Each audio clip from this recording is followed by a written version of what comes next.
olmasam zaten sokaklarda olmam, meydanlarda olmam.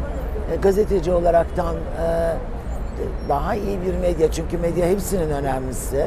Medya olmayınca, medya ile geçirilince aslında bütün ihlallerin, bütün haksızlıkların, hukuksuzlukların duyurulması da engellenmiş oluyor.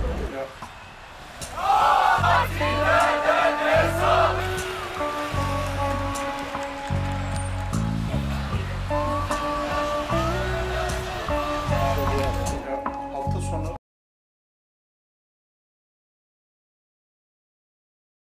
Betingler'den bir haber girdim. O niye dedik söyledim. İşini söylemek istiyorum. Yani çiftçinin konuşmaları çok etkili.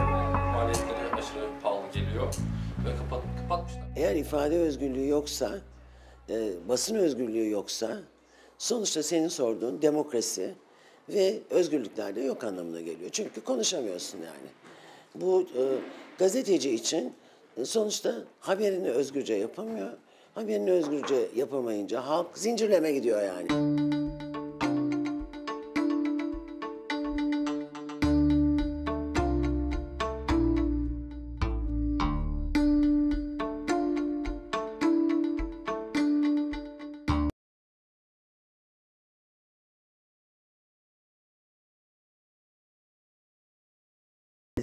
Yani sansür duvarlarını yıkmaya çalışarak bir takım haberler yapıyorduk. Bu da dolayısıyla hem benim hayattaki duruşumla çok bağlantılıydı, hem de giderekten gazeteciliği çok hissetmeye başlamıştım.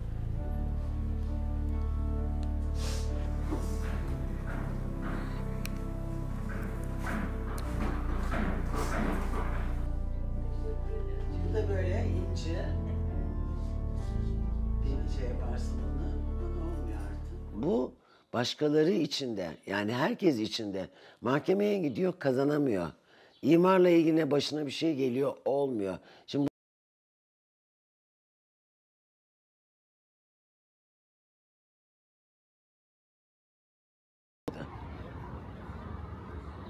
Burada bekliyoruz.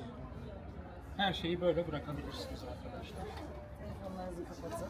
çok uçsuz bucaksız bir konu aslında sıkıntı. Yani hepimizin çok yaşadığı. Dolayısıyla sıkıntı üzerinden çok eğleniyoruz da biz. Sıkıntı var diye çok güzel bir kitap var mesela. Onu ben ona göndermiştim.